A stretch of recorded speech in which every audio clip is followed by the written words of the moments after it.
하나님 말씀은 마태복음 27장 15절로 26절까지 있는 말씀을 통해서 민심이 천심이냐? 이런 제목을 가지고 함께 생각해 보기 원합니다. 자칫 잘못하면 정말 민심이 천심인 줄 알고 그것이 진리인 줄 알고 착각하고 살아가지만 그것이 아니라는 것을 오늘 말씀을 통해서 우리가 다시 한번 깨닫는 시간 되시길 바랍니다. 마태복음 27장 15절로 20절까지 있는 말씀, 26절까지 있는 말씀을 먼저 읽도록 합니다. 명절이 되면 총독이 무리의 청원대로 죄수 한 사람을 놓아주는 전례가 있더니 그때에 바라바라 하는 유명한 죄수가 있는데 그들이 모였을 때에 빌라도가 물어 이르되 너희는 내가 누구를 너희에게 놓아주기를 원하느냐 바라바냐 그리스도라 하는 예수냐 하니 이는 그가 그들의 시기로 예수를 넘겨줄 줄 아미더라. 총독이 재판석에 앉았을 때에 그의 아내가 사람을 보내어 이르되 저 오른 사람에게 아무 상관도 하지 마옵소서. 오늘 꿈에 내가 그 사람으로 인하여 애를 많이 먹었다이다 하더라. 대제사장들과 장로들이 무리를 원하여 바라바를 탈락하게 하고 예수를 죽이게 하게 하였더니 총독이 대답하여 이르되 둘 중에 누구를 너에게 놓아주기를 원하느냐 이르되 바라바로소이다. 빌라도가 이르되 그러면 그리스도라 하는 예수를 내가 어떻게 하랴? 그들이 다 이르되 십자가에 못 박혀야 하겠나이다. 빌라도가 이르되 어쩌미냐 무슨 악한 일을 하였느냐? 그들이 더욱 소리질러 이르되 십자가에 못 박아야 하겠나이다 하는지라. 빌라도가 아무 성과도 없이 도리어 민란이 나려는 것을 보고 물을 가져다가 무리 앞에서 손을 씻으며 이르되 이 사람의 피에 대하여 나는 무죄하니 너희가 당하라. 백성이 다 대답하여 이르되 그 피를 우리와 우리 자손에게 돌릴지어다 하거늘 이에 바라바는 그들에게 놓아주고 예수는 채찍질하고 십자가에 못 박히게 넘겨주니라. 아멘. 자, 오늘 여러분 읽어보셨죠? 이 말씀에 무엇이 민심이고 무엇이 천심입니까? 그러면 우리가 정말 세상 사람들이 말하는 정치가들이 말하는 민심이 천심일까요? 믿습니까? 우리 민주주의가 가장 쉽게 말하는 말이 민주주의 속에서 민심인 천심이다. 그런데 얼핏 들어보면 그 말이 맞는 것 같아요. 그러나 자세히 우리의 믿음으로 우리가 들어가 보면 이것처럼 잘못된 말이 없다라는 거죠. 자, 오늘 한번 보세요. 그러면 오늘 그 빌라도 법정에서 자기는 아무리 조사를 해봐도 또 신문을 해봐도 예수를 십자가에 죽게 할 그런 심판을 내릴 수 있는 제목을 찾지를 못했어요.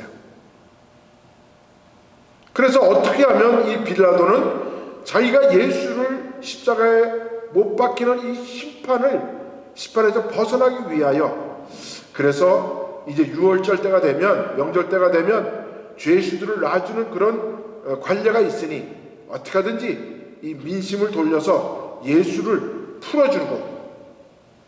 풀어주려는 어떤 그러한 이제 심판을 하려고 재판을 하려고 노력을 했습니다. 그런데 백성들은 결국 바라바와 예수 둘 중에 누구를 놓아줄 것이냐에 놓고 결국은 백성들은 바라바를 놔주고 예수를 십자가에 죽이라라는 그러한 그 함성을 지르게 됐습니다. 그래서 이 빌라도가 자기는 그 예수를 십자가에 죽이는 이 일에 자기가 판결 내렸다는 그 죄에서 벗어나기 위하여 그 이스라엘 그 유대 백성들 앞에서 손을 씻고 이 죄가 너희들 후손에게 너희들 백성에게 다 옮겨지기를 원한다 라고 이렇게 말하면서 재판을 끝낸 것을 봅니다. 그러면 진정 우리 민심이 천심이다 그러면 백성들의 말이 옳으니 예수는 죄가 있어서 십자가에 죽을 수밖에 없게 되는 것이죠. 그러면 그것을 우리가 민심이 천심이라고 믿으면 과연 하나님의 뜻은 뭐냐 이거죠. 그래서 우리는 하나님의 음성에 귀를 기울여야 한다는 겁니다.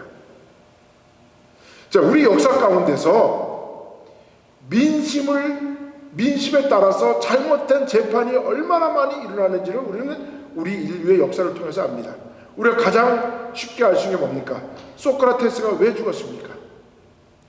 소크라테스는 민주주의 정치 제도에 대해서 새로운 태어나는 이 청년들에게, 더군다나 펠로폰네소스 전쟁으로 아테네와 스파르타가 서로 전쟁하고, 이 전쟁이 오래되면서 얼마나 많은 어린 병사들이, 젊은 병사들이 죽어가는 것을 보고서 이 민주주의가 무엇인지를 청년들에게 가르치고, 그래서 그들이 새로운 앞으로의 시대를 이끌어갈 수 있도록, 그래서 철학적으로 그것을 청년들을 가르쳤다는, 그것을 그의 정적이었던 멜레토스, 아리토스, 비콘 같은 사람들이 이 소크라테스에게 신성모독죄, 그 다음에 젊은 세대들을 타락시킨 죄로 그를 기소해서 결국은 그를 죽게 했습니다. 그러면서 소크라테스는 죽으면서 마지막 마디로 우리가 잘 아는 것처럼 악법도 법이다 라고 이렇게 말하면서 죽어갔다는 얘기를 들었습니다.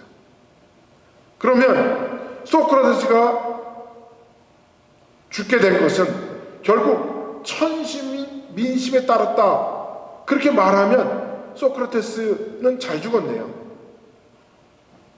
그런 역사학자들은, 모든 우리 후손들은 소크라테스의 죽음이 뭐가 잘못되었다, 결국 무엇입니까? 민심이 뭔가 잘못 재판을 했다라는 것이죠. 자, 우리가 모세가 이스라엘 백성들을 데리고 40년 광야 생활을 하면서 그들을 이끌어 가나안 땅에 들어가길 원했죠. 그런데 이스라엘 백성들이 가는 곳마다 모세에게 한탄하죠. 우리가 애굽에 있을 때는 우리가 솥을 걸어놓고 거기다가 소고기와 양고기를 넣고 삶은 그것을 우리가 배불리 먹으면서 살았는데, 우리가 이 광야에 와서 왜 우리가 매일 굶주려야 되고, 왜 추운 밤을 지내야 되고, 왜 이렇게 낮에는 더운 이 사막에서 우리가 살아야 되는지 컴플레인했죠. 불평불만이 쓰러졌습니다. 그러면서 자기들은 돌아가겠다, 다시 애굽으로 돌아가겠다.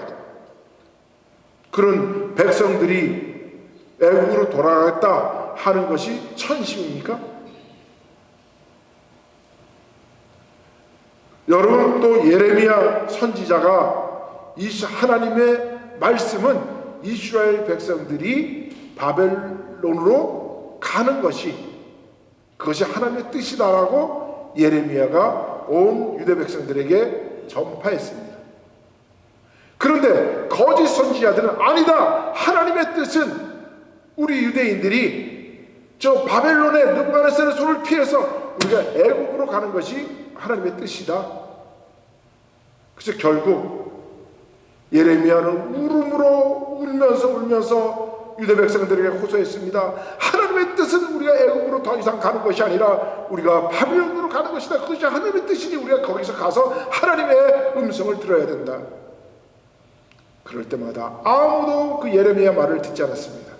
예레미야가 설교만 하면 다 흩어졌어요. 그래서 예레미야는 울면서 설교했다. 그래서 눈물의 선지자 예레미야라는 별명 듣게 됐습니다. 그리고 결국 이 가짜 선지자들은 예레미야를 끌고 애국으로 가서 통나무에 집어넣고 그 톱으로 그 나무를 잘라서 그 예레미야를 죽였다는 그런 이야기죠. 자, 그렇다면 예레미야의 주장은 천심입니까? 민심입니까? 그리고 민주주의가 어떻게 보면 다수결의 원칙에 의해서 다수가 모든 것을 차지하는 그런 다수, winner takes all, 그렇게 돼버리면 과연 이 소수의 소리들은, 소수의 소외된 사람들은 그럼 어떻게 살아가야 되느냐? 여러분, 우리가 잘 아는 것처럼 엘리야 선지자가 그 아합 왕의 가짜 850명의 바알 선지자들과 싸운 것 우리가 잘 알잖아요. 그죠? 3년 6개월 동안 가뭄이 내리고 비가 오지 않아서 온 백성들은 기근에 시달리고 있을 때에 예레미야 선지자와 이 가짜 선지자들이 불을 내려달라고, 하나님께서 누구의 음성을 들으시고 불을 내리시고 누구 음성을 들으시고 비를 내리시는지 850명의 가짜 바알 선지자들과 싸워서 결국 누가 이겼습니까? 엘리야 선지자가 기도에 하나님 불을 내리시고 비를 내리셨죠. 그러면 850명이 다수입니다. 그럼 다수가 다 이깁니까? 아니죠. 우리가 민주주의를 잘못 알게 되면 민심이 천심이라는 말씀 가운데서 살아가면 이 지구는 아마 망했을 겁니다. 모세가 만약에 민심이 천심이라는 말을 듣고 그 백성들을 따라갔으면 다시 애국으로 돌아갔을 거예요. 만약에 예레미야가 민심이 천심이다 그래서 이스라엘 백성들에게 그저 가나안 땅으로 애국으로 다 가자 그랬으면 아마 오늘날 이 유대인들은 이 땅에 있지 않을 것입니다. 또 예수님도 이스라엘이라는 나라가 없어지기 때문에 예수님이 어떤 혈족을 따라서 이 땅에 오시게 됩니까? 역사는 다 틀어지게 되는 거죠. 그렇습니다. 우리가 뭔가 잘못 알고 있는 것이 민심이 천심이다라는 걸 민주주의 속에서 우리가 그 말을 어떻게 보면 맞는 말이기도 하죠. 자, 그 말이 어떻게 나왔냐면 우리가 중국의 위인들 중에서 공자의 제자였던 맹자라는 사람이 있죠. 그 사람이 항상 이런 얘기를 많이 했어요. 민심은 천심이고 권력의 원천은 백성으로부터 나온다. 이 말은 결국 무슨 말이냐면 여민동락이라는 말씀 가운데서 무슨 얘기냐면 왕은, 권력을 가진 이 군주들은 백성들을 마치 백성들의 소리가 하늘의 소리인 것처럼 어떤 것 하나에도 소홀하지 말고 하나를 다 듣고 그들과 백성과 함께 동거동락해야 된다. 그래서 여민동락이라는 말을 했던 거예요. 그런데 그것이 오늘날 민주주의 속에서 잘못 와전되어서 민심이 천심인 것처럼 이렇게 지금 우리가 받아들이고 있다는 거죠. 맹자는 이 춘추 전국시대에 중국이 그냥 막 서로 그때만 해도 이제 청동기 시대가 끝나고 철기 시대가 왔기 때문에 이 철기로 농기구를 만들어 가지고 농사를 짓다 보니까 이제 막 생산량이 막 늘어나기 시작했어요.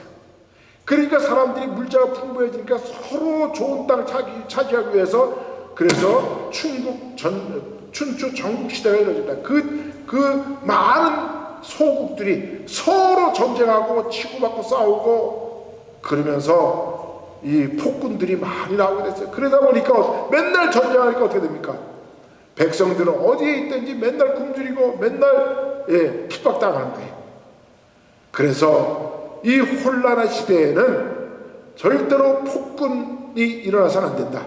그래서 폭군 방벌론을 주장했던 이 맹자가 군주들은 너그러운 정치를 하고 그래서 그것을 인정이다 해서 아주 인애롭고 너그러운 그런 정치를 해야 된다. 그래서 위민 정치의 표시를 만들어낸 사람이죠. 그 민주주의란 국내 뜻에 따르는 정치 체제인 것은 맞습니다. 그러나 그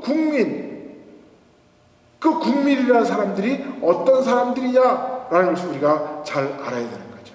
그게 다수라고 그 국민이냐? 아니죠. 소수도 국민입니다. 그래서 아브라함 링컨은 민주주의를 말하면서 뭐라고 말했습니까? 민주주의는 국민을 위한 국민의 정부라야 된다라고 이야기를 했습니다. 국민의 말에 귀를 기울이라는 말입니다.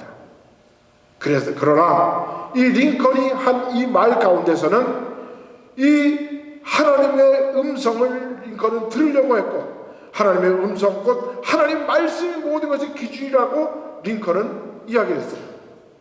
그래서 우리는 오늘 링컨을 존경하는 이 민주주의를 신봉하는 모든 사람들은 먼저 하나님의 음성에 귀를 기울 줄 아는, 세상의 음성보다는, 국민의 음성보다는 하나님이 어떻게 우리에게 말씀하고 계신지 성경으로 돌아가야 된다는 거죠.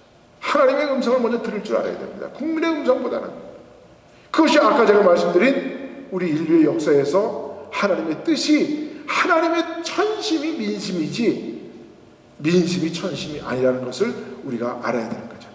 중국 공산당주의가 어떻게 만들어졌고, 이 중국의 이 모택동이가 어떻게 해서 권력을 잡았고, 모택동이 어떻게 이 중국을 망쳤는지를 오늘 우리가 함께 생각해 보면서 민심이 천심이라는 말이 얼마나 잘못됐는지를 제가 오늘 이 중국 공산주의 약진 운동이라는 그 아주 엄청난 잘못된 삽질 했던 사람이 모택동이거든요. 수천만 명의 사람들을 굶겨 죽이고 서로 형제와 형제를, 자녀가 부모를, 친구가 친구를 죽이는 이러한 정말 끔찍한 인류 역사상 최악의 상태를 만들었던 사람이 바로 이 모택동인데, 그것이 중국이 공산화되면서 중국을 죽의 장막이다. 나중에 중국이 열려서 오픈돼서 들여다보니까 중국이라는 것은 죽의 장막, 대나무로 이렇게 장막을 꽉 쳐가지고 안을 아무 우리가 못 들여다봤는데, 중국이 개방되고 나서 나중에 진짜 중국을 들여갔더니 인류가 어쩌면 인간이 이렇게 악독해질 수 있는지, 우리는 그동안 2차 세계대전이나 아니면 이런 것들을 통해서 1차 세계대전, 2차 세계대전을 통해서 서로 전쟁하면서 땅 뺏어먹게 하는, 이러면서 서로 군인들이 전쟁을 했던 이런 역사만 보다가 중국이라는 이 한 땅덩어리 안에서 어마어마한 일들이 벌어진 것이 나중에 밝혀졌어요. 왜? 그래서 그것을 중국 세상이 아무것도 보지 못하도록 죽의 장막을 쳐놨기 때문에 그랬어요. 그래서 그 죽의 장막이 거치고 보니까 중국이 정말 참혹했다는 그 현실을 우리가 지금 이제 보게 되는 것이죠. 자, 그래서 우리가 중국 공산당에 대해서 우리가 조금 한번 알아보도록 하겠습니다. 1912년이 이제 청나라가 망합니다. 청나라가 망한 후에 우리가 지금 대만이라는 나라를 만들었던 장개석이, 이게 장개석의 중심으로 이제 국민당이라는 것이 만들어져서 그 국민당에 이제 중축이 돼가지고 중화민국이라는 것이 만들어졌어요. 이 중화라는 것은 뭐냐면요, 중국은 5,000년의 유구한 역사 가운데서 중국이 세상의 중심이다. 그게 바로 중화라는 뜻이에요. 중자가 뭐예요? 가운데 중자죠, 그죠? 화자 이렇게 쓴 거 한 면 있잖아요. 그것이 바로 중국이 세상의 중심 사상이다라는 것을 말하는 것이 이름이 중화민국이에요. 그리고 중국은 자기들 그 중화가 중앙이고 그 바깥에 있는 것들은 전부 다 오랑캐다 이렇게 봤어요. 오랑캐다. 그래서 우리를, 동이족들을 동쪽에 있는 오랑캐, 그죠? 동력동자에다가 오랑캐 이자 써가지고 동이족이다. 북쪽에 있는 사람들은, 저놈들은 저 몽골족, 저쪽에 뭐 여진족, 저쪽에 무슨 이런 아주 못던 것들, 그러면 꼭 그 늑대 같아. 그래서 그 북쪽에 있는 오랑캐들을 북적이다 이렇게 불렀어요. 그 다음에 남쪽에 월남, 지금 베트남 중심으로 해가지고 그쪽에 있는 그런 나라들을 남만이다. 남만은 맞아요. 그 벌레 충자를 가지고 만든 그 벌레들이 많고 모기들이 많고 이런 해충들이 많은 그런 지방에 있는 오랑캐들이다. 그래서 남만이라서 남만. 그 다음에 서쪽에 있는 그 위구르를 중심으로 해가지고 그쪽 사람들을 서융 그랬어요. 그 사람들은, 그 서쪽 사람들은 그 중동 쪽에 있는 사람들은 키도 크고, 긴 창을 쥐고, 그래서 창을 잘 따라서 창궁자 써가지고 서쪽에 오랑캐다. 그래서 자기들은 중구 안에서 중심에 우리 세상의 중심이 바로 중화다. 그 사상이 중화 사상이. 그래서 나라 이름도 중화민국이라 졌어요. 그런 정치적 혼란이 이어지면서 각지에서 군벌 정부가 권력을 휘두르고 군벌 시대로 돌입하게 되면서 1917년에 러시아 왕국이 망하고 그러면서 볼셰비 혁명이 일어나면서 레닌이 소련이라는 그 공산주의 국가를 만들게 되죠. 그러면서 이제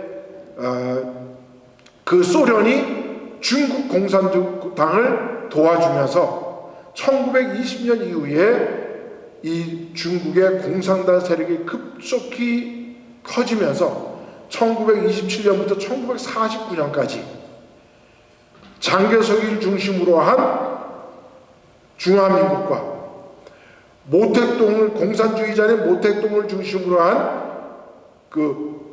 중국 공산당이 서로 내전을 일으킵니다. 그래서 그거를 국공내전이다라고 이야기합니다. 겨우 몇 년 동안이니까 1927년부터 49년까지가 한 20여 년 동안을 이 국공내전이 서로 싸웠어요. 그래서 1차 국공합작은 중국 공산당과 국민당이 1924년부터 통일전선 전술의 일환으로 중국 공산당 당원들이 개인적으로 국민당에 들어가가지고 공산당들이 이쪽 국민당의 당원으로 들어가는 거예요. 그럼 만약에 예를 들면 이런 거예요. 만약에 미국에 공화당이 있고 민주당이 있잖아요. 근데 민주당 당원들이 공화당을 가서 음해하기 위해서 공화당의 당원처럼 거기 가서 가입하는 거야. 그래가지고 거기를 막 휘저주는 거예요. 그렇게 서로 싸웠던 거예요. 그래서 1927년에 상하이에서 4.12 사건이 발생하면서 1차 이제 이들의 전쟁이 터지게 되고, 그 다음에 2차 국공합작이 이루어지는데 1947년도에 중일전쟁이 벌어지면서 이제 이들이 우리가 지금 서로 일본하고 대항하기 위해서는 중국 공산당과 우리가 국민당이 서로 합쳐서 싸워야지. 그래서 2차 합작을 해가지고 이제 2차 세계대전이 끝나면서 이들이 또 이제 전쟁을 하게 되죠. 그래서 거기에서 모택동이 이겨서 장개석이가 이끄는 국민의당이 대만으로 도망가서 거기서 지금의 타이페이, 대만이라는 그런 중국을 이제 만들게 되었죠. 그런데 그리고 나서 이제 중국은 진짜 암흑의 시대로 들어가는 거예요. 누굴 때문에? 모택동이라는 이 공산당의 지도자 때문에, 주석 때문에. 이 주석이 무슨 일을 벌였느냐 하면 1960년대부터 대약친 운동이라는 그 운동을 벌입니다. 1957년 11월 6일 소련 서기장 니키타 후르시초프가 이제 스탈린이 죽고 나서 후르시초프가 소련의 공산당 서기장이 돼요. 그리고 나서 중국을 많이 도와줬어요. 그랬더니 중국이 엄청나게 경제적으로 발전을 했어요. 누구 도움으로? 소련의 도움으로. 그런데 이 모택동이가 가만히 보니까 소련이 자기네 나라를 도와주고 자기들이 발전한 것이 마치 자기가 잘해서, 마치 자기네가 정치를 잘해서 나라가 발전한 것 같은 그런 착각을 일으켰어요. 그래서 그렇다, 나는 천재니까 나 같은 천재가 중국을 다스리면 중국은 지금 소련보다도 영국보다도 미국보다도 더 잘 사는 나라를 만들 수 있어. 그러면서 대약진 운동을 일으켰어요. 그래서 이 당시에 후르시초프가 스탈린을 비판하면서 스탈린 시대에 많은 사람들이 죽어나가고 많은 사람들을 핍박하고 이런 거를 비판하면서 이제 우리가 더욱더 잘 살기 위해서는 서방 국가들하고도 손을 잡아야 된다. 그러면서 이 후르시초프가 이 서방 세계와 이제 합작을 하게 됐어요. 그러니까 이 모택동이가 저 공산당이 어떻게 자본주의 민주주의 국가와 어떻게 협력을 하느냐? 저놈들은 공산주의에서 좀 바뀐 놈들이야. 그러면서 저들은 수정주의자라고 이렇게 욕을 하면서 소련과 등을 쥐게 됩니다. 그러면서 무슨 운동을 벌이느냐? 대약진 운동을 벌이는데, 여러분 이거는 조금 코미디 같은 이야기예요. 근데 재밌으니까 이 공산주의가 어떻게 이런 코미디를 만들어냈는지 여러분 한번 잘 보시기 바랍니다. 자, 이 모택동이가 이런 얘기를 했어요. 후르시초프가 항상 후르시초프하고 이 모택동이는 경쟁 가운데 있었거든요. 누가 더 공산주의 세계를 잘 만드느냐, 이런 경쟁 가운데 있었는데, 후르시초프가 이제 우리는 서방과 손을 잡아서 15년 내에 영국보다 우리는 더 잘 사는 나라가 될 거야, 미국도 추월할 거야, 이런 얘기를 했더니 이 모택동이가 시기심이 나가지고, 야, 저 후르시초프라는 놈이 15년 내에 영국과 미국을 능가하는 나라를 만들어? 그럼 우리가 더 빨리 해야지. 우리는 5년 내에 영국을 능가하고 15년 내에 미국을 능가하면 그런 나라가 될 거야. 그러면서 벌린 운동이 무슨 운동이냐? 대약진 운동이에요. 근데 후르시초프는 중국이 이 대약진 운동을 벌이니까 뭐라 그러냐면, 아니 공산주의 나라가 된 지도 몇 년 안 된 나라가 어떻게 영국이고, 영국은 수백 년 동안 미국은 또 어떻게 이겨내며 미국은 어떻게 일할 거야? 비웃었죠. 그런데 모택동이는 자기가 천재인 줄 착각을 하고 대약진 운동을 벌입니다. 대약진 운동은 크게 세 가지 운동이 일어나는데, 자, 먼저 이제 대약진, 5년 내에 영국을 이겨내고 15년 내에 미국을 능가하는 나라를 만들기 위해서는 우리가 그냥 있으면 안 돼. 지금부터 우리가 대약진 운동을 냈는데 우리가 열심히 일하기 위해서는 잘 먹어야 돼. 그래서 먼저 한 게 뭐냐? 식량 생산 배각 운동을 벌였어요. 그래서 모든 사람들을 2만 명씩 전부 다 이 한 그 그룹으로 만들어서 그들이 공동생활을 하고 공동으로 일하고 공동으로 먹고 공동으로 살아갈 수 있는 그런 그룹을 만들었어요. 그러면서 어떻게 해야 되느냐? 야, 우리가 생산을 배로 증산을 하기 위해서는, 야, 간단해. 나는 천재니까 내가 시키는 대로 해. 뭐라는지 아세요? 벼를 많이 심으면 되잖아. 만약에 쌀을 배를 더 증산시키기 위해서는 어떻게 하면 돼? 쌀을 2배로 심으면 되잖아, 벼를. 그런데 생각을 해보세요. 쌀이라는 걸, 벼라는 것은 한 농가당 어떤 기준 면적에 벼가 몇 표기가 있어야 그게 가장 생산성이 높다라는 것을 우리가 다 측정을 해야 되잖아요. 그런데 이 사람은, 야, 지금까지 우리가 수천 년 동안 우리가 벼농사 지었는데, 지금 벼 한 포기 줬던 거를 2포기 심고, 2포기 심던 거를 4포기를 심고, 4포기 심던 거를 8포기 심고, 8포기 심던 걸 16포기를 심으면 배가 되는 거잖아. 아주 간단하지? 이러면서 쌀 생산량을 늘리려고 운동을 벌였어요. 그랬더니 어떤 일이 벌어졌을까요? 우리 농사를 잘 안 지어봐서 모르지만, 여러분, 사과가요, 이제 봄 되면 사과나무에 꽃이 엄청 핍니다. 그런데 그 꽃마다 꽃이 지면서 열매들이, 사과 조그마한 애들이 다 열려요. 근데 과수원을 하는 사람들은 진짜 좋은 사과를 만들기 위해서는 어떻게 해야 돼요? 솎아줘야죠. 그 사과 조그만 것들을 다 일일이 다 따주면서 사과를 속기를 해줘야 거기서 정말 상품 가치가 있는 그런 사과가 달리게 되죠. 여러분 생각해보세요. 단위 면적은 정해져 있는데 거기에다가 지금까지 벼를 한 포기 심던 걸 2포기 심고 2포기 심던 걸 4포기 심으면 거기서 쌀 배가 증산이 일어날까요? 안 일어났죠. 벼들이 서로 좁은 면적에서 여러 포기를 심어버리니까 서로 못 자라가요.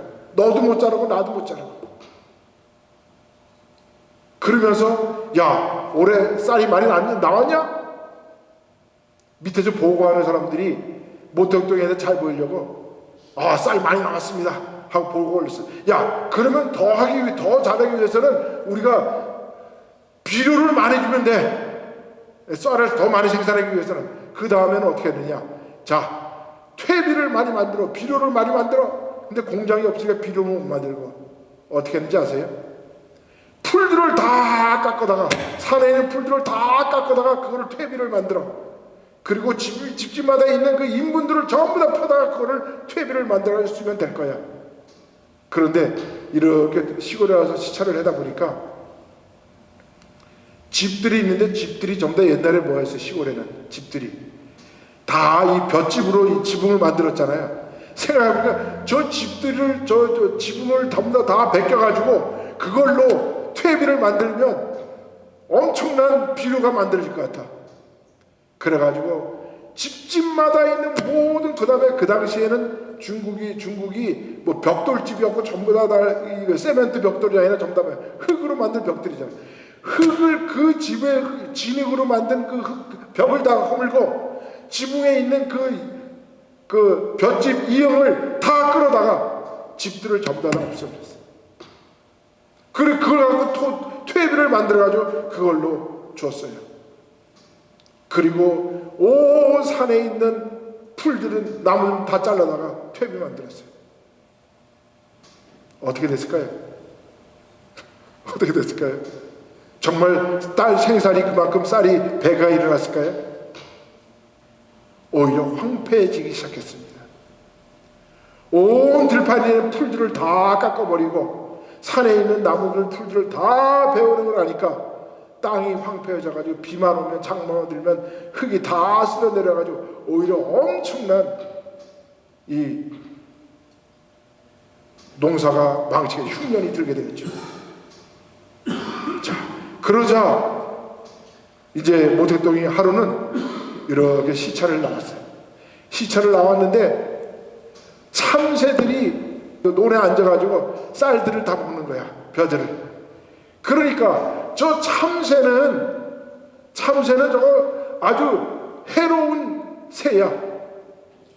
그래가지고 무슨 운동을 벌였느냐, 제4해 운동이라 그래가지고 이 곤충과 새는 다 없애야 돼. 가장 나쁜 건 뭐냐, 쌀을 먹는 참새, 그 다음에 집안에 있는 쌀을 훔쳐먹는 쥐, 그 다음에 우리 여름에 사람을 피를 빨아먹는 모기, 사람의 음식에 와서 사는 파리, 이 네 동물은 전부 다 없애야 돼. 그래가지고 제4회 운동을 일으켰어요. 그래서 사람들이 또 돌아다니면서 쥐들은 있는 것들 다 잡아대고, 파리 있는 거 다 잡아대고, 모기 다 잡아주고. 잡았을까요? 다? 못 잡았죠. 근데 뭐만 잡았느냐? 참새만 잡아댔어요. 참새를 잡았는데 몇 마리를 잡았느냐? 1년 동안에 약 2억 1천만 마리의 참새를 다 죽여버렸어요. 그랬더니 그 다음에 참새가 없어졌으니까 이제 온 땅에 이 누런 곡식들이 이제 누가 아무도 안 먹겠지. 그 다음에 생산을 해보니까 다 빈 껍질이야. 쌀 속에 있는 알맹이는 없고. 무슨 일이 일어났을까요? 참새가 이 쌀알만 먹는 게 아니라 쌀알도 먹지만 얘들이 주로 먹는 게 해충이야, 해충. 모기도 잡아먹고 파리도 잡아먹고 벼잎을 갈아먹는 해충도 잡아먹고. 그런데 이 참새들을 싹 없애버리니까 그 다음에 어마어마한 흉년이 들기 시작했어요. 이때 참새 죽여서 사람이 몇 명이 아사했느냐, 굶어서 죽었느냐, 2천만 명이 넘는 사람들이 아사를 했어요. 여러분, 제가 이야기하는 게 좀 웃기지 않아요? 오늘날 우리의 사고방식으로 보면, 쌀을 증산하자 그러면서 한 포기 심던 내 쌀을 벼를 2포기 심고 4포기 심고 8포기 심고 퇴비 만들겠다고 온 그 지붕을 다 걷어내고 벽돌은 다 허물어버리고 사람들은 나중에 살 데도 없고 비가 오고 눈이 오고 갈 데도 없게 만들고 해로운 조수 없앤다고 참새를 2억 1,000마리를 잡아버렸으니 그 다음에 온 땅에 병충해가 나기 시작했어요. 그런데도 밑에 있는 사람들은 모택동한테 잘 보이려고 생산 잘 되고 있습니다. 다 보고서를 올리고. 그러고 나서 또 모택동이가 야, 우리가 농사를 이만큼 잘 졌으면 이제는 우리가 공업사회로 가야 돼. 공업사회로 가야 돼.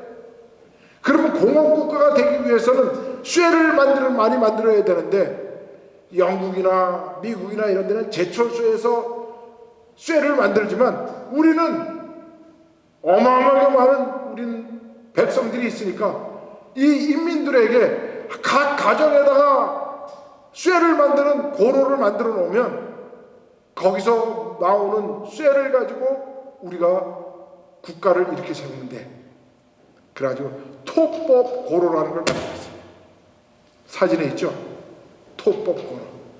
흙을 쌓아가지고 거기다가 불을 떼가지고 쇠를 녹이면 돌을 넣어가지고 그 돌이 그 불에 녹아지면 거기서 이제 쇠물이 나오는 그 토법 고로를 만들었어요. 사람들이 처음에는 이 토법 고로를 놓으니까 처음에는 돌멩이를 갖다가 녹여가지고 거기서 쇠물을 받아냈는데 정부에서 당에서 더 많은 쇠를 가져라, 더 많은 쇠를 만들어라 그랬더니 나중에 쇠가 만드는 돌멩이를 못 찾으니까 그 다음에 할당량은 해야 되니까 결국 어떻게 됐을까요? 결국은 사람들이 집에 있는 숟가락, 집에 있는 쟁기, 집에 있는 낫, 호미, 삽 할 것 없이 모두 쇠에 있는 거 다 갖다가 녹여가지고 철을 생산해냈어요. 그랬더니 진짜 어마어마한 쇠가 모였어. 그런데 그렇게 만든 쇠가 가가지고 낫을 만들었더니 낫이 뚝뚝 부러져. 철골을 만들어가지고 집을 지었더니 집이 다 무너져. 좋은 철을 가지고 똥철을 만들어낸 거예요. 여러분, 제철소라는 것은 거기다가 탄소를 얼마나 집어넣고 그 재료의 그 비율이 가장 중요하다고 그러잖아요. 그죠? 그거를 정확하게 맞춰 넣어야 튼튼한 쇠가 나오는데 사람들이 그런 기술, 그런 지식이 없으니까 쇠를 만들어 놨더니 그저 집에 있는 쇠집은 하다못해 어머니 쇠 그 비녀까지 다 갖다가 다 쇠를 녹여가지고 갖다가 바친 거야. 그래가지고 그거를 갖다가 물건을 만들었더니 다 부러져. 그러니까 옛날에 정말 농사짓기에 좋은 낫을 가지고 낫을 녹여가지고 새로운 낫을 만들었는데 낫이 한 번 치니까 다 부러져. 여러분 코미디 같지 않아요? 이런 일들이 지금으로부터 몇 년이에요? 한 80년 전에 1960년대부터 이 일이 벌어졌으니까 그때만 해도 벌써 현대 근대 사회잖아요. 이런 일들이 벌어진 거예요. 온 중국 땅에. 그 다음에 인민공사라는 걸 만들어가지고 사람들을 전부 다 합숙을 시켜. 그리고 인민공사뿐만 아니라 공동급식소를 만들어가지고 사람들이 집에서 밥을 못해 먹게 해. 그럼 밥을 어디서 먹느냐? 자, 옛날에 쓰였던 영화관, 연극 공연장, 큰 식당들, 뭐 학교 이런 것들을 그쪽에 다 사람들을 모이게 해가지고 거기서 동네 사람들이 다 같이 밥을 해 먹어.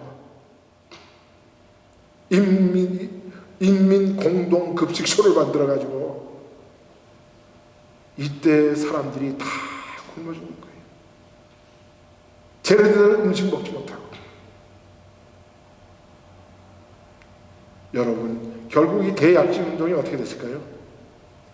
대실패로 끝나고 말죠. 이렇게 자기가 천재인 줄 알고 착각하고 식량 배가 운동을 벌이고 토법 고로를 만들어가지고 쇠를 아무렇게나 만들어내고 사람들이 소유재산을 개인의 소유재산을 못 갖게 하고 공동으로 생활하고 그러니까 사람들이 오히려 삶이 핍박하게 되는 거죠. 그래서 이 대약지 운동은 대실패로 끝납니다. 그래가지고 이 등소평이가 그때 뭐라고 얘기했냐면 흥묘백묘라는 소리 들어보셨어요? 혹시? 흥묘백묘. 흥묘백묘는 뭐냐면 우리가 공산주의를 하든 민주주의를 하든 자본주의를 하든 돈만 많이 벌면 되잖아. 고양이가 흰 고양이 검은 고양이가 무슨 필요 있어. 생쥐만 잘 잡으면 고양이면 되지. 그러면서 이 모택동이를 이제 비판하기 시작했어. 아까 후르시초프가 스탈린을 비판하는 것처럼. 그래가지고 이 대약질 운동을 실패를 모택동이한테 이제 전가시키니까 사람들이 이제 이 대약질 운동에서 많은 사람들이 굶어 죽고 정말 사람들이 핍박한 생활 속에서 우리가 이제 더 이상 공산당을 안 하겠다. 그러면서 저기 대만을 쳐다보고 미국을 쳐다보고 영국을 쳐다보고 이러면서 사람들이 이제 더 이상 공산당 우리 싫어. 그러면서 그랬더니 이 모택동이가 야 이거 큰일 났거든. 진짜 이 사람들한테 이거 맡겨놨다가는 이제 자기가 만들어놓은 이 중화인민공화국이 완전히 다 날아갈 것 같으니까 다시 앞에 나서기 시작합니다. 그러면서 이 사람이 문화대혁명을 일으켜요. 문화대혁명을 일으키는데 자기가 아직도 살아있다는 것을 젊은 사람들에게 나타내기 위해서 양쯔강을 헤엄을 쳐서 건너요. 양쯔강을 헤엄쳐서 건너면서 나는 아직도 건재하다! 라는 것을 사람들에게 보여주고 이 젊은 사람들 특히 베이징 대학이나 칭화 대학에 있는 그 대학생들을 전부 다 끌어모아가지고 뭘 만드느냐? 홍위부대를 만들어요. 홍위병을. 이 홍위병들은 중학생에서부터 고등학생, 대학생들 이 젊은 사람들이 어떤 혁명에 대한 이 열정을 가지고 모택동이 이 사람들을 다시 끌어모아서 공산당보다도 경찰보다 군인보다도 더 큰 권력을 이 홍위병들에게 내려줘요. 어떤 일이 벌어졌느냐? 이 홍위병들이 전 중국을 돌아다니면서 지식인, 연예인, 그 다음에 문화사업에 종사하는 자들 이런 사람들을 전부 다 추천하기 시작했어요.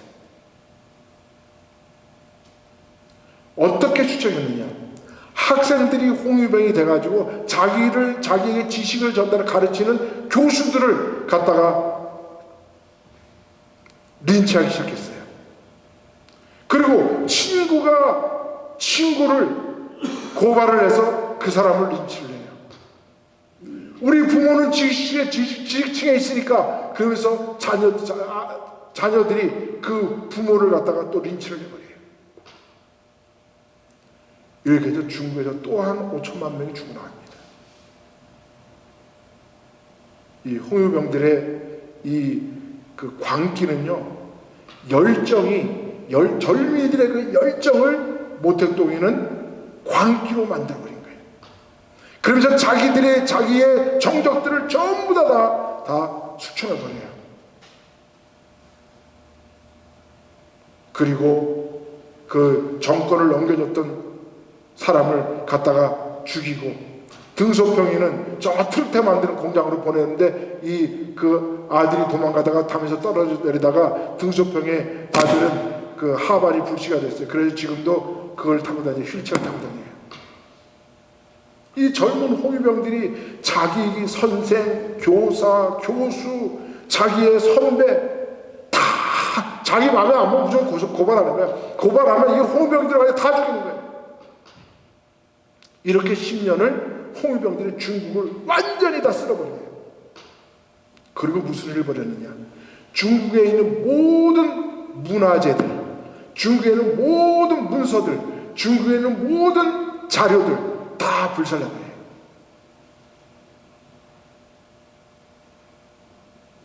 지금 중국에는 남아있는 전통이 없습니다. 공자, 맹자가 가지고 있던 모든 책들 전부 다 없어버렸어요.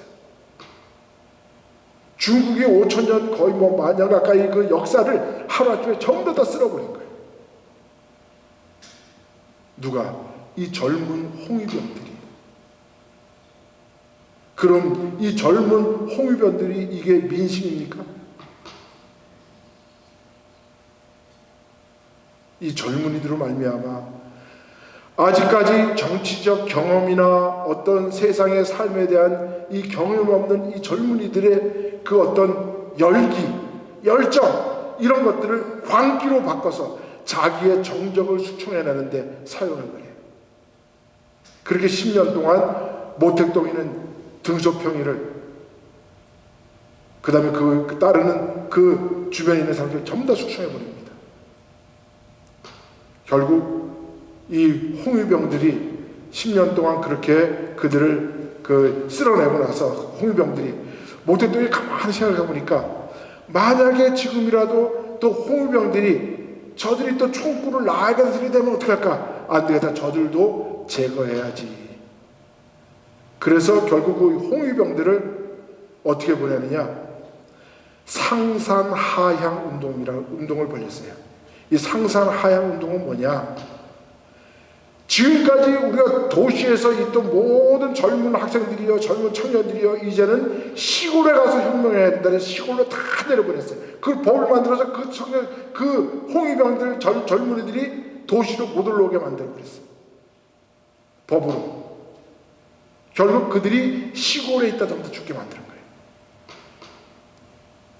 이게 바로 문화 대혁명입니다. 이 홍위병들이 시골로 내려가가지고 시골을 건설하자. 그러나 그 건설이 되겠어요? 뭐가 있어야지. 자금이 있어야지. 근데 다 막아버렸어요. 그래서 결국 이 홍위병들, 이 사람들은 시골에 내려가서 자기의 권력을 다 잊어버려요. 여러분, 왜 지금 중국 사람들이 예의가 없다 그러고 중국 사람들이 지금도 왜 저렇게 자기 마음대로 살아가나? 우리 그런 얘기 많이 하잖아요, 그죠? 예의 범절이 없고 선의도 없고 질서도 잘 안 지키고 사람들이 시끄럽고. 이 사람들이 1927년도 49년도부터 중국 공산당이 만들어지면서 대약진운동, 그 다음에 대문화혁명을 기르면서 모든 가정의 전통, 사회의 시스템에 대한 전통, 지금까지 내렸던 모든 예의 범절 이런 것들을 하루아침에 다 홍위병들이 깨부신 거예요. 그리고 자료들, 책들 다 불살라버렸어요. 그래서 중국 사람들이 지금도 자기 조상들에게 제사를 못 지내. 왜? 유교를 믿는 사람들이 제사를 지내려면 제사법을 알아야 되잖아요. 그래서 지금 그 사람들이 어디 와서 배워가느냐? 한국에 와서, 한국에 가면 그 성균관이라는 데가 있어요. 유교를 연구하는데 거기 와서 제사법을 배워가고 그들이 예의범죄를 배워가고 거기서 자료를 찾아가지고 해요.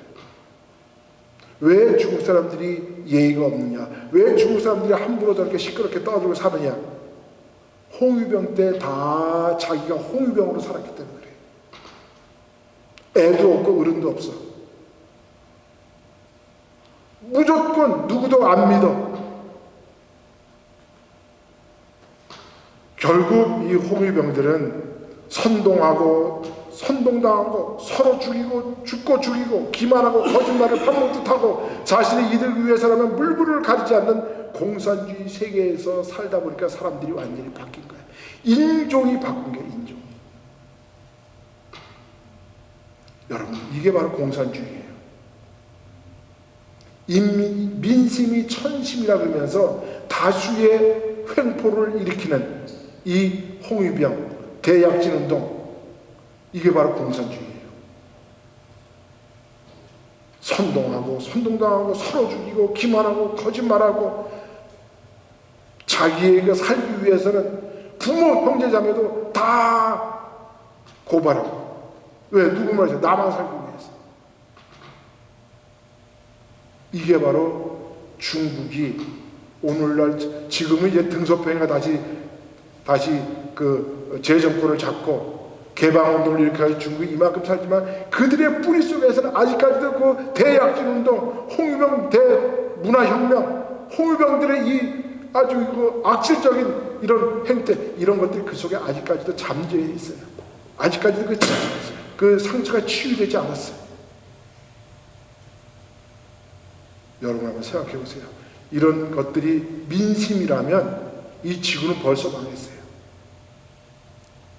한국에서도 이 사상의 은사요 실천하는 지성인이라는 리영이라는 교수가 있었어요.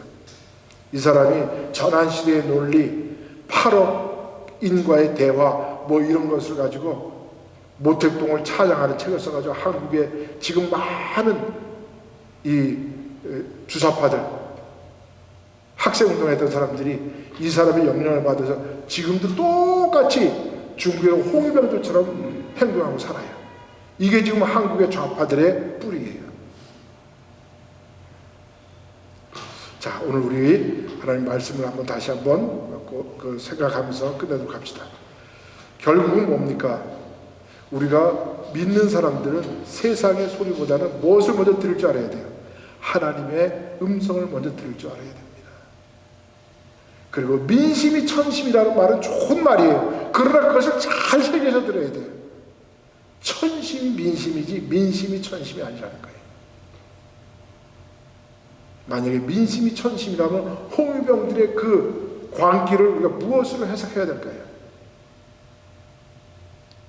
예수를 잡아 죽인 저 바나바보다 예수를 십자가에 못 박으시오라고 소리친 저 유대 백성들을 우리가 뭐라고 얘기해야 될까요? 민심이 천심이랍니다. 그렇습니다. 지금 우리는 이러한 혼란의 시대, 거짓과 사기와 이런 허위나 거짓 페이크 뉴스가 많은 이 세상에 우리가 다시 귀를 기울여야 할 것은 우리가 세상의 귀를 듣는 소리를 듣기 먼저 하나님의 음성을 들을 수 있는 지혜를 가지시길 바랍니다. 이것이 지금 우리에게 필요한 시대입니다. 그래서 무엇이 진실인지, 무엇이 진리인지, 무엇이 자유를 만들어내는지 그걸 다시 한번 깨달을 줄 믿습니다. 기도합니다. 하나님 감사합니다.